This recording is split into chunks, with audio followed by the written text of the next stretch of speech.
Parents ask me this all the time. When should you start the recruiting process? Let me tell you a story. If you don't get a phone call on June 15th of your sophomore year, you are gonna be behind somebody that did. June 15th is the perfect way to measure when to start the recruiting process. So let me ask you, would you rather be behind somebody else or ahead of somebody else? It's as simple as that. If you don't get an offer on June 15th, you're behind somebody else. That's a fact. Now, if you don't get an offer on June 15th, is it too late? No. But are you playing catch up? Yes. Are there other players ahead of you? Yes. Do you think before June 15th, those discussions begin? The only difference before June 15th is nobody can know for certain because everyone's keeping their cards close to their hand, right? Because they're not going to tell you, I've got a call from this coach or offer from that coach. They're not going to tell anybody. But on June 15th, it becomes official. So if you are not taking steps before June 15th to get noticed, you are screwed. So when you ask me, when should you start, mom and dad? The answer was yesterday.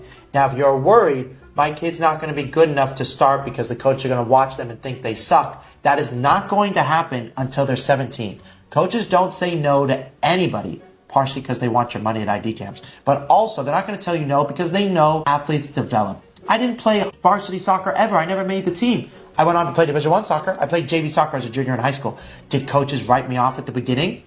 Of course, they had their opinions when I was 14, 15. They're like, I don't know if he's going to make it, but I'm not going to say no. Maybe he gets better. Maybe it improves. That's exactly what happened. But the difference was they saw my improvement. They saw me go from A to B. Had they just watched me at B being a above average player, that wouldn't have impressed them because they're like, okay, this is as good as he is. Now they saw me go from here to here, so they know that by the time I actually show up at college, I'm going to be here, and then even further, and then playing, in my case, professional soccer. So if you want to start the recruiting process at the right time, the answer is typically 8th grade year, you start taking action steps. 9th grade year, you go to mass ID camps. Sophomore year, you go to mass ID camps. Division I only or Division III only individual camps. Junior year, senior year, you're making your options. You're deciding which one you want to pick, not trying to get interest. If you want more help about when to start the process, comment your grade. Comment 9th grade, 10th grade, 11th grade, or 12th grade, or 7th grade, or 5th grade, or 6th grade, or 4th grade, or 2nd grade. Comment your grade, and I'll send you what you need to do.